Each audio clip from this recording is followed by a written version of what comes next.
Hey, hey, hey! Today is National Camera Day.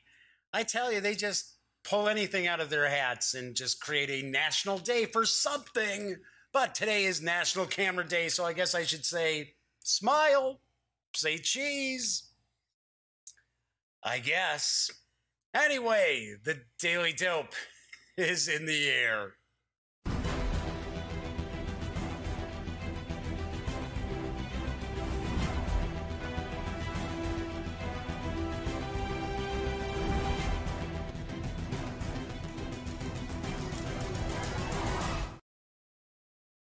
Howdy, howdy, howdy, gang. Yes, I am Jeff McAleer. I'm back once again as your host here at The Daily Dope, presented by thegaminggang.com, of which I happen to be the grand poobah of.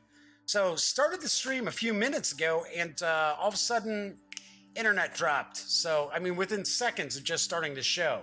So, it was very, very weird. Took about a minute or two to come back up. So, right now, it does look like everything's cool. Looks like everything's streaming all right. And we'll kind of take it from there. I have adjusted the sound, the audio, because I noticed on YouTube lately the audio is pretty quiet. So I've kind of boosted it a little bit. Hopefully, we will not have any issues with kind of like cracking and popping.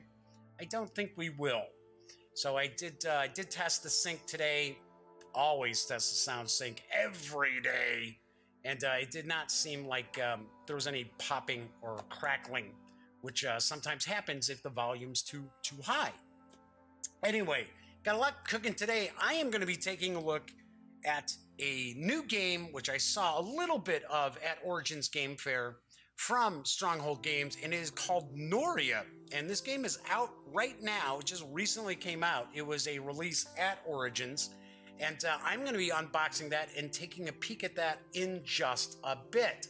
Got a bit of news I'm going to jump into, and then kind of talk about what's on next week's shows, as well as some videos I will, fingers crossed, be shooting over the weekend as well. But let's get into the news, because the hotly anticipated Warhammer 40k Wrath and Glory role-playing game is on the horizon. That's right, it is set for a Gen Con release, and pre-orders are now open. Here's the dope. Wrath and Glory Warhammer, the 40,000 role-playing game, as announced in August of last year, is on pre-order now. The RPG is crafted by award-winning game designer Ross Watson and published by Ulisses North America. The pre-order campaign, What You Get. The campaign is not a Kickstarter or crowdfunding. This campaign gives fans the opportunity to purchase bundles of the new products at significant savings. They're the first to get the new game, expansions, and supplemental items months before they become available in stores for the general public. Along with the pre-order, Ulysses North America is adding bonus material for fans, plus other spiffs on the pre-order campaign. So what's new? Wrath and Glory is first and foremost a role-playing game. What's new and different about the Wrath and Glory RPG from other RPGs? Lots. It's simple yet satisfying. Wrath and Glory game mechanics are easy to grasp, but detailed enough to make characters clearly distinct from other characters. Baked right into the game are rules and benefits for doing things that your character is particularly good at that gives great opportunities for role-playing. For example, a commissar may have the objective of threatening someone with execution for being a coward, while a priest must bring up a famous murder and the effect of his death on the players. Wrath and Glory is built to be encompassing to different styles of play, different types of characters, both archetypes and races. Unlike the previous version of Warhammer 40k, there will be no new systems or rules to learn as new campaigns and settings come out. While the system is simple and effective enough for a novice to learn, it offers the expert an opportunity to face varying degrees of challenge and adventure. Spotlights on the characters. Warhammer 40k has spawned countless novels, novel series, board games, video games, hundreds of miniatures, incredible artwork, and more. in total more than any other game setting published. Players can create their own stories in this grim and dark far future. The character design and playstyle of the Wrath and Glory RPG makes every character player a key to the success of any scenario. And then there's the grim 41st century setting. Fans of the 40K universe understand the grimness of this far future and will find Wrath and Glory an immersive experience into the setting that's true to lore with depth of detail experienced in character play. Role-playing game players who have never played Warhammer 40K miniatures or don't know the game setting will quickly be immersed into an incredible setting that's ripe for role-playing. It's a fun and quick-moving RPG, allowing players many opportunities to participate in the game to build the strength and resources of their character. Now, currently, there are 2 pre-orders that are available from Ulisses North America. First is a $100 pre-order that includes the limited edition of the core book, plus the custom dice and some other goodies. And then there's the all-in, which is $270, and it includes a slew of stuff. I am not going to go through the entire list of what you get for the $270, but suffice to say, I will have a news piece up later on today, or possibly tomorrow, depending on what's going on a little later on this evening. And it will detail everything that's available in the $270 all-in package. Now, I do want to point out, you may have missed it, but yesterday I posted my final interviews from Origins Game Fair just a couple of weeks back, and it's all about Warhammer 40K Wrath and Glory. And I have 3 separate interviews in one video. You'll get to learn all about it. So if you want to know more about the game, by all means, check out my video that I posted yesterday. I got to be, very honest. I have peeked at the 8th edition of Warhammer 40K, and it's pretty impressive. I was very surprised that Games Workshop made as big a change to the setting as they did. All right, so before I move on to the next news piece, I should point out, I forgot, simply because the internet dropping before, right when I started the stream kind of threw me off. There is chat available, so if you are watching live on YouTube, feel free, chime in, say hello. It is not live on screen, but I do see it, and of course I will respond. So anyway, let's move on to the next news piece, because fans of Critical Role and miniatures are going to be very happy, because there is a new Kickstarter that's out right now. It is live, and it is for Critical Role miniatures, and I've got the dope. Working in collaboration with the Critical Role cast, Steamforged Games has designed and developed an exciting range of high-quality miniatures that bring the legendary heroes of Vox Machina, I think that's how they're pronouncing that, and the Mighty Nine to life. Perfectly scaled for role-playing, the PVC miniatures come fully pre-assembled and ready to paint and play right out of the box.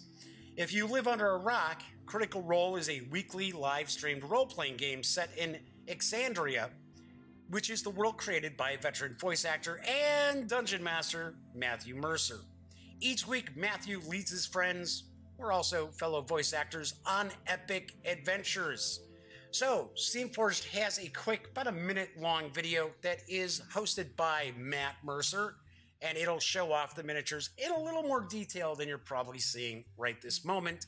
So, kick back and let's take a peek. Hello everyone, I am Matthew Mercer, Dungeon Master for Critical Role, and we are thrilled to be partnering with Steamforged Games and their world-class miniature sculpting team to bring you Critical Role miniature sets of both Vox Machina and the Mighty Nine. And with one pledge, you get both the Campaign 1 and Campaign 2 lineup with 8 minis per box, as well as 6 exclusive Kickstarter minis. Pumat Soul Prime, Pumat Soul 2 through 4, Terry and Darrington, and of course, Dodie. And take this down, these minis come fully assembled and ready to paint and play right out of the box. Now, the folks at Steamforged have been longtime fans of Critical Role, as we have been longtime fans of theirs. These guys, if you don't know, are the market leads in PVC mini production. and the cast has been involved in every step of the process, making these minis perfectly accurate and incredibly detailed. So thank you so much for checking out our campaign, and thank you for your support.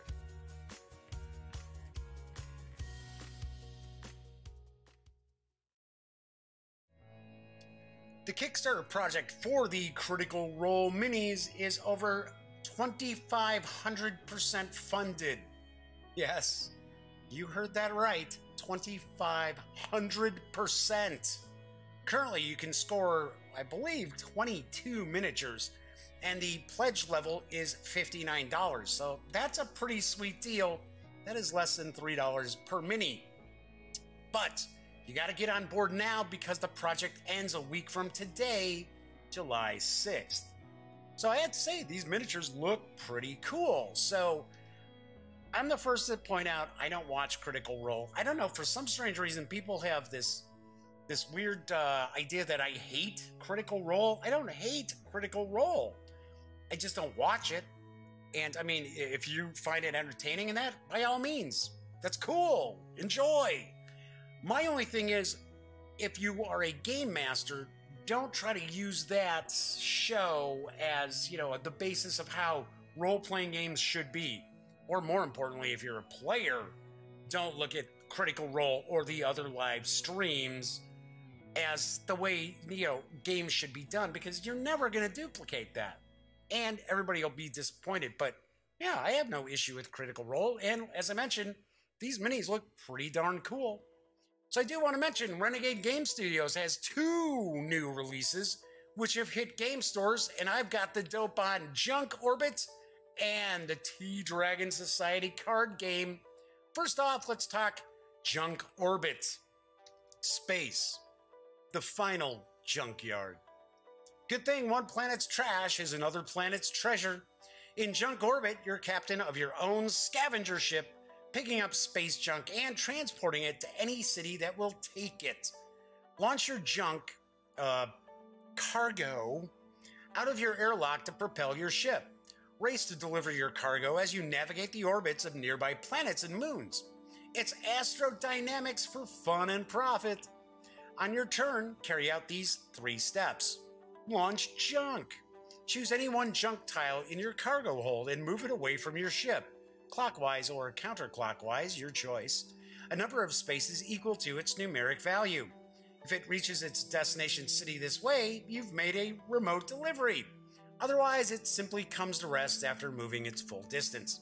It's also possible to hit an enemy ship with launch junk, causing that opponent to discard 1 junk tile from their cargo. Next, move your ship.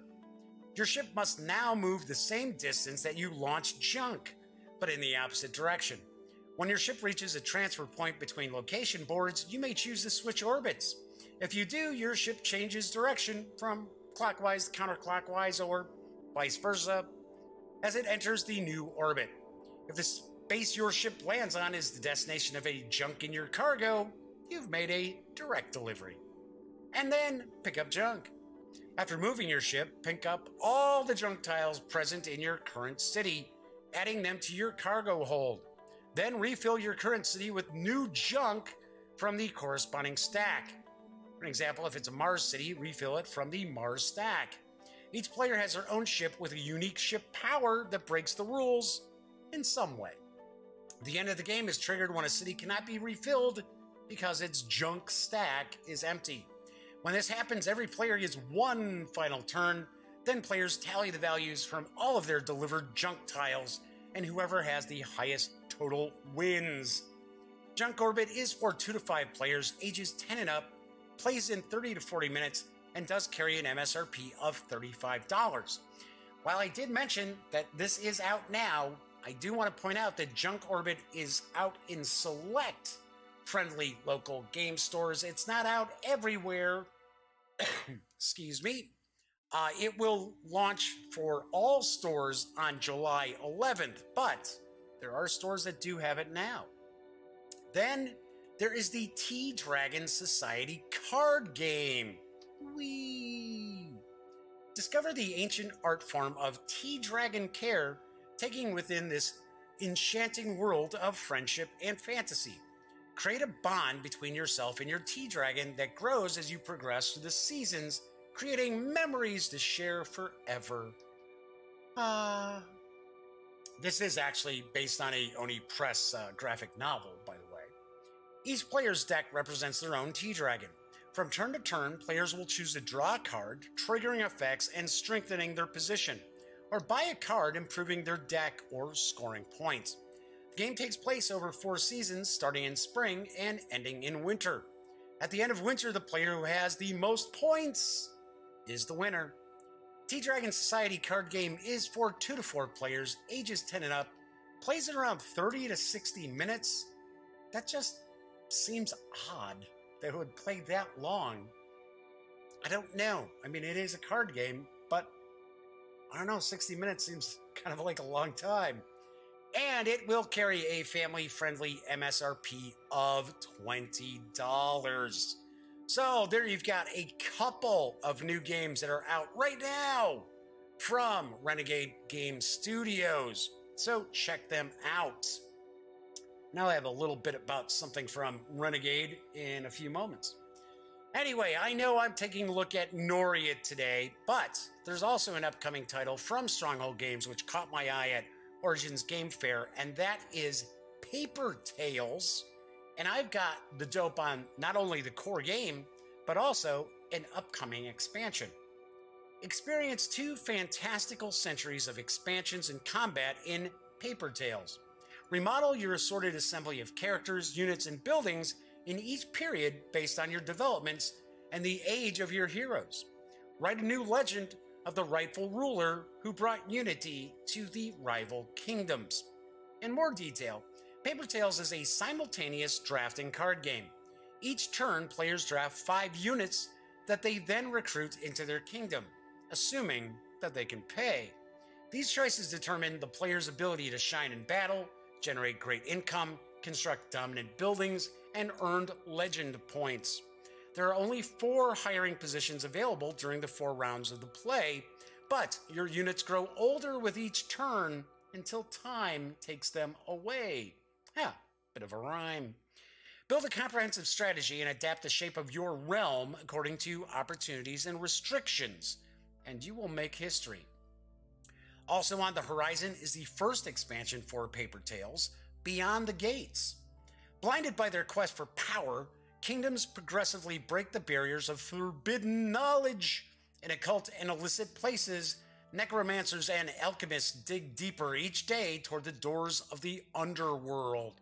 Wow, this is kind of taking a turn to the dark, isn't it? At the risk of awakening something that goes far beyond their imagination. Paper Tales Beyond the Gates contains 20 new units and 6 new buildings that are meant to both preserve the balance of the base game and enhance its possibilities and replay value. With this expansion, players can now start with a set of 7 buildings available out of 11, and these buildings are different every game. Each new building opens new strategies, as does the impact of the new units. Beyond the Gate also includes all components needed for supporting up to 7 players. It also includes a solo mode in which a single player has to face the powerful armies of the Lich King. This mode comes with specific Necropolis and Lich King cards. Paper Tales is for 2 to 5 players, ages 12 and up, and plays in about 30 minutes. The base game should be arriving, I believe it's supposed to be late July, and is going to carry an MSRP of $44.95. Paper Tales Beyond the Gates will hit stores in September, and pretty cool, it's going to bump the player count up to 7 and include solitaire play, and will carry an MSRP of $29.95. So that is on the horizon. I have a little bit of footage in my interview that I did with Stephen Bonacore at Origins of Paper Tales. About a minute or so of footage of it set up on the table. Looks neat. Looks kind of interesting. I kind of dig the fact that, granted, okay, sometimes card drafting games can be really good. Sometimes it can be kind of weak. But I like the fact that, some of your units and buildings and so forth age, and you don't get to keep them for the whole game. So that's kind of cool. So that is pretty sweet. All right, that's it for the news today. So before I get into my first look at Noria, just want to talk about what's on the horizon for next week. Excuse me. As well as some stuff that I'm going to be doing over the weekend. Because I do have quite a few games, books, things like that I want to get out there. And if I only have, them featured on the Daily Dope, I'm never going to get through all this stuff. So I'm going to actually do some unboxing videos this weekend. Some of it's because I want to try to get these games to the table this weekend too. So first off, I am going to shoot some separate videos, just like back in the day when the Gaming Gang had all the unboxings and reviews, didn't have a daily show. I am going to do an unboxing for Hitler's Reich, World War II in Europe from GMT Games. This looks really interesting. It's low complexity, it's card driven, and it's supposed to take about 2 hours to play. And if you want to take a peek at the back there, let's kind of try to get rid of some of that glare. So this looks really, really cool. So I am going to be shooting an unboxing of this. So I want to see if I can get this to the table with my nephew Cameron. Though I don't know. All depends on how in-depth the rule book is. But with a low complexity, I would think it should be pretty easy to jump into. Then I'm going to do some stuff for my good buddy Mark H. Walker over at Flying Pig Games / Tiny Battle Publishing. I'm going to take a look at Ya Magazine. This is this issue 20? No, issue 11. 20. I was going to say, what am I thinking? It hasn't been out that long. I am going to take a look at Ya Magazine issue 11, which includes Strike for Berlin as the included game. Because I don't think a lot of people know what's in Ya Magazine, right? They usually just see just the advertisement for it and maybe a couple of images. So this is packed with gaming info, reviews, and of course, a full-fledged game. So, and it is, what if the fledgling Red Army invaded Germany in 1920? So that's going to be pretty cool.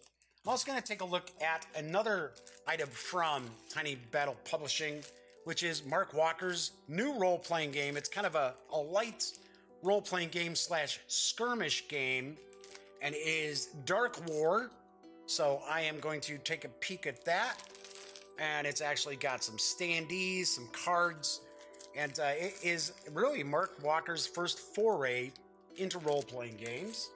So I'm going to get that out there. Then I've got Sticks and Stones, which is World War IV.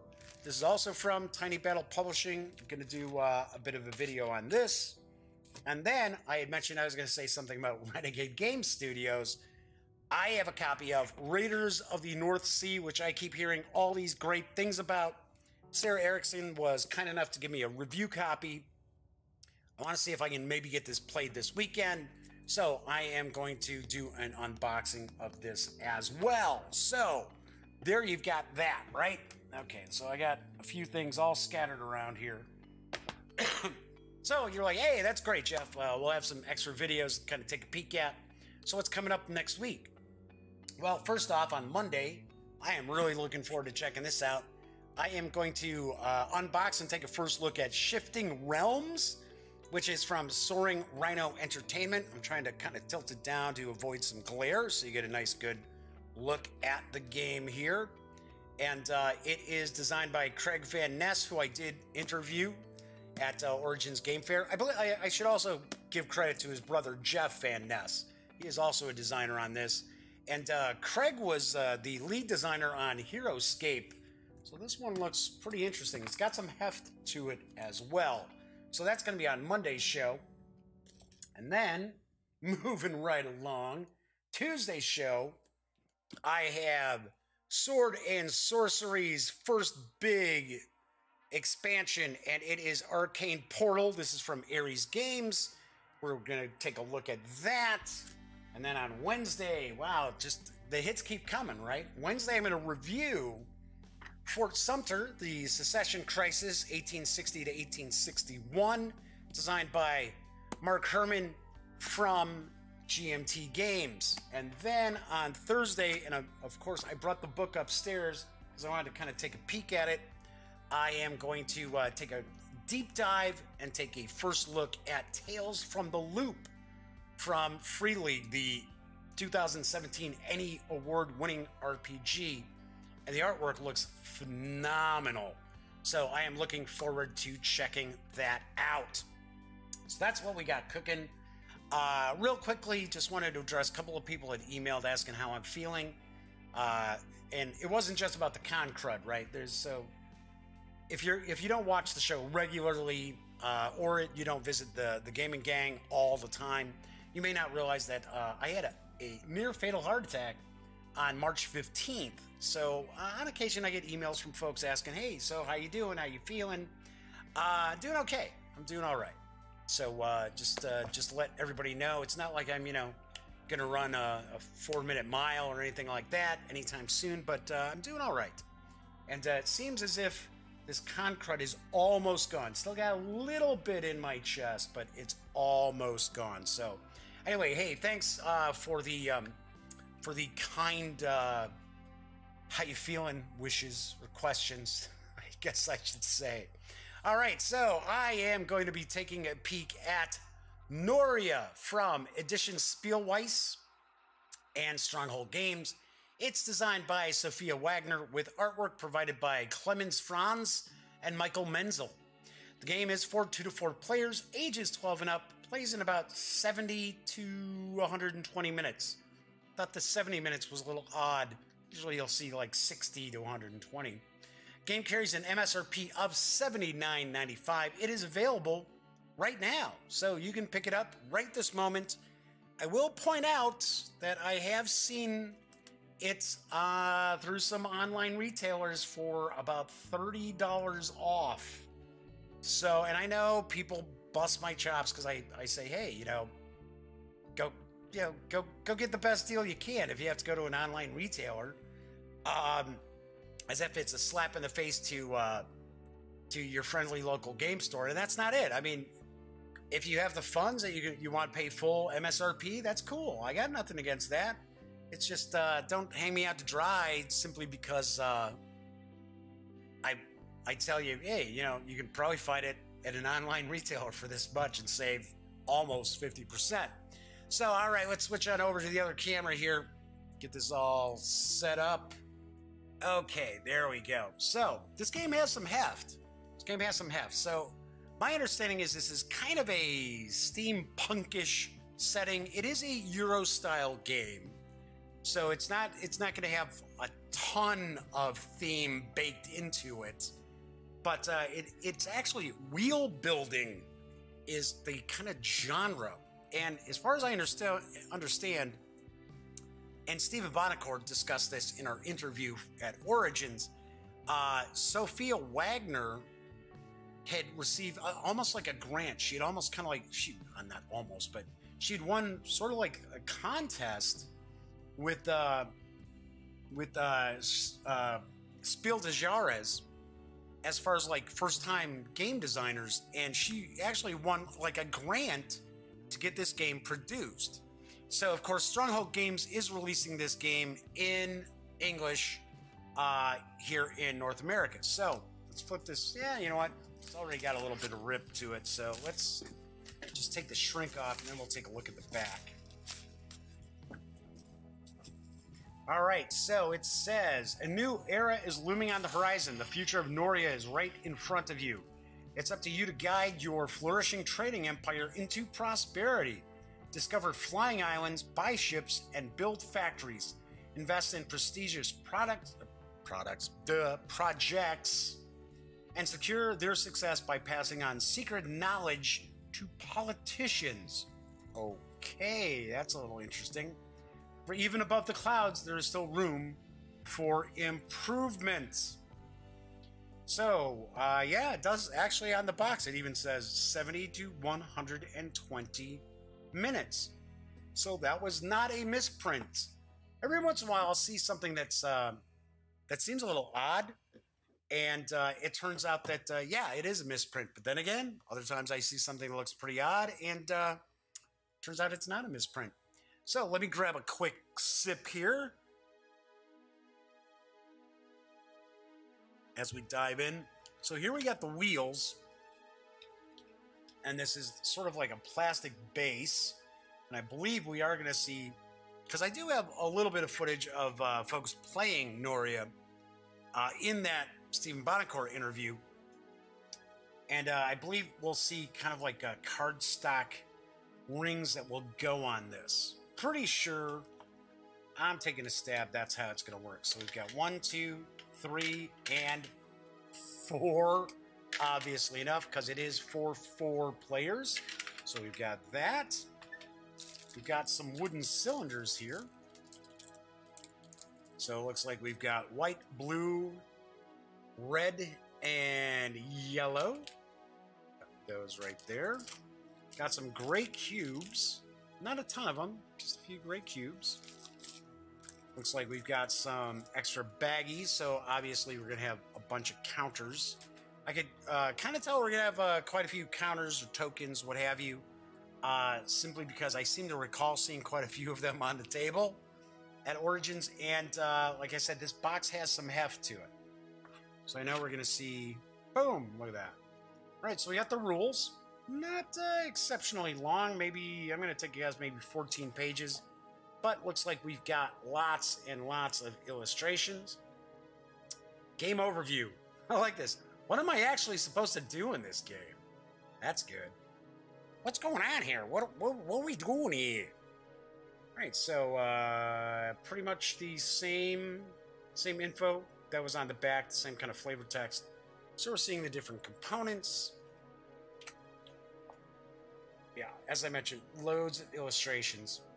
So as I mentioned, it's kind of like this wheel building aspect to it. So, oh, and hey, there's Sophia, the designer. Hello. That's kind of fun. So like, hi, I'm the designer. Welcome to my game. Okay, so talking about getting set up. How do I set up the game? With what do I start? Basic principles. What should I explain first? I like that. That's kind of funny. I like the little kind of sense of humor it's got to it. Investments in politics. How do I earn victory points? The wheel. How do I execute actions on my wheel? So it looks like we've got quite a few examples as well. Game flow. How does the game run? Game turn. So we've got an influence phase, an action phase, politics phase, and administration phase. So it's talking about the influence phase. And of course, as with most Euro games, there's probably a bit of a, almost like a puzzle feel to the proceedings, maybe. Talking about the city disc. I assume that these wheels, these discs, represent your city. That was my guess, your floating city. As you can see here. So talking about tool discs, journey discs, simple and complex, simple and complex goods boxes. Wow, lots of stuff here. Politics phase, then the administration phase, then a turn example. What can happen in one turn? End of the game, the final scoring, some expert rules. How do I customize my wheel? Travel restrictions. Quick reference. Sure enough, hey, I was pretty close. 16 pages total. And then this is kind of showing off. I want to. Oh, sorry, I got it upside down. There's like another board. There's kind of a board, a central board that all the players utilize. And then on the back, it's kind of going over the different phases of the game. Influence, action, politics, and administration. Sweet! So that's that. So those are the rules. Might take a little bit of digging into, even though it's really only, text-wise, maybe 10 pages. Probably have to dig through that a little bit. All right, so now we've got a lot of cardboard, so let's get rid of this strip here.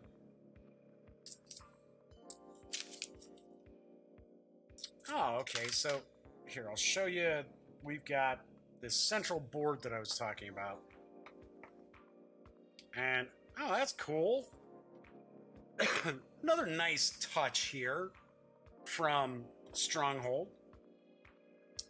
And the back of the board actually shows this like floating island.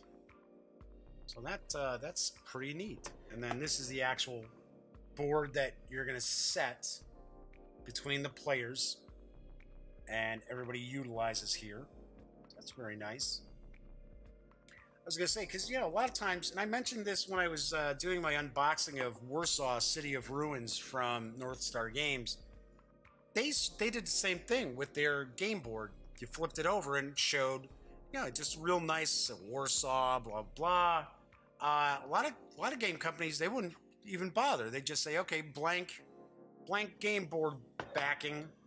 So I like when I see companies going the extra mile. So we've got that. Let's see what else we've got here. Start taking a look. All right, so we've got these different discs, which I do believe actually go into your wheel, because there are openings for these wheels. So of course you're gonna have to assemble these. So that looks like that's the bottom layer, and then a second layer for your wheel. I believe there are different islands in the game too, because I saw I was talking about traveling to different islands. So we've got these. So we've got red. It looks like these are for each color coded for each player right now. So we've got red. Oops. We've got yellow.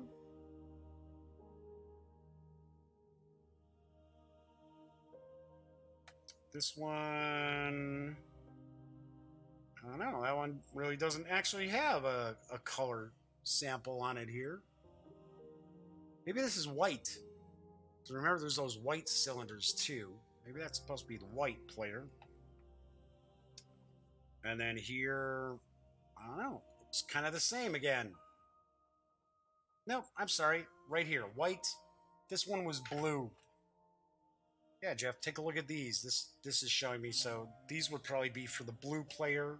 Got the yellow player and then the red player. So we've got those. So these are the wheels that each of them will get. Then we've got, it's like cloud banks. Yep, here we go, more cities. So I wonder if you kind of discover these other cities, because you notice how this is just, you know, sky with clouds. And then on the other side, it is the city. Or maybe you reveal these cities as well. So we've got more of these discs. We've got some other tokens here as well. Well, this looks like there's a lot of cardboard in here. That's pretty interesting. Of course, it's for ages 12 and up. Excuse me. I don't necessarily know how complex this game actually will be, but looks like there are a lot of different tokens and counters we're going to be keeping track of. I like the artwork, though. I think the artwork's pretty cool. Pretty sweet. All right, what else we got here? Excuse me. It's like a lot of these tokens once again. I wonder if this is maybe a first player marker here of some sort. And then we've got another city and more of the various different tokens. So I believe these tokens here, I think they're goods. I think you're trading these. I believe those are the square ones that are goods. This stuff here, absolutely no clue. So obviously, all I've seen of this is when I was shooting a little bit of B-roll following my interview with Steven over at Stronghold Games. And it's a fun interview, and I was very glad that this year there was actually sound in the recording, because last year really stunk because we did a great interview. It was funny. We joked around, and then there was no audio. So that was a complete bummer. All right, so we've got the game board. We've got all of these tokens and discs that look like they go over these plastic wheels to create that wheel building. So speaking of those, well, let's do the rules. Let's put the rules in next. We got the rules. We've got the wheels, all 4 of these. Got baggies, gray cubes, and it looks like these are player cylinders for each of the 4 players in the different colors. And that is what we find when we take Noria from Stronghold Games, at least here in North America, outside the box. So keep in mind, I'm going to try to get this to the table. Probably not going to be real quick to get it to the table, because this looks like a game where I want to really kind of put it through its paces with more than 2 players. So I want to see how that operates, because it is for 2 to 4 players. Once again, I should point out, Noria is for ages 12 and up, plays in about 70 to 120 minutes, and it does carry an MSRP of $79.95, and it is available right now at your friendly local gaming stores, as well as online retailers. Wink, wink, nudge, nudge. I know, it's weird. People, I get emails where it's like, oh, I can't believe it. You tell people to go buy stuff online. Buy stuff wherever you want to go. I'm all for supporting your friendly local game store, but you know what? There are friendly local game stores that aren't so friendly, and they kind of suck. So, you know, there's that. But anyway, buy your games wherever you want to pick them up. It's all cool with me. As long as the publishers are doing all right and they're staying in business, it's all good. All right, so that is it for today's show. Pretty quick on today's show. I thought it was going to run a little bit longer, but that was actually a pretty quick unboxing and taking a look. So, once again, keep in mind, on Monday's show, Shifting Realms. But this box is pretty heavy. I keep grabbing it and it's sort of like, ah. Shifting Realms from Soaring Rhino Entertainment. I'll be doing the unboxing and taking a first look on Monday's show. So, that's it for today's show. Once again, when you're not watching The Daily Dope, be sure to visit thegaminggang.com for all the latest in gaming news and reviews, comics, movies, TV.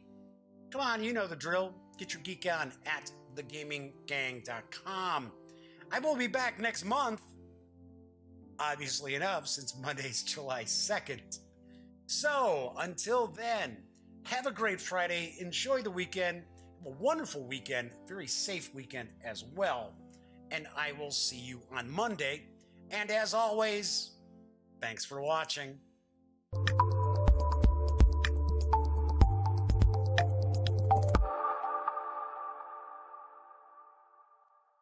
Thanks again for watching The Daily Dope, presented by The Gaming Gang. If you like this episode, be sure to give it a quick thumbs up. And if you dig the channel, please subscribe. If you'd like to check out our previous episode, click right here. And if you want to check out a somewhat randomly selected episode, give a click right down here. It'll be like opening a box of Cracker Jacks. You just don't know what you'll get. Once again, thanks for watching, and I'm Jeff McAleer.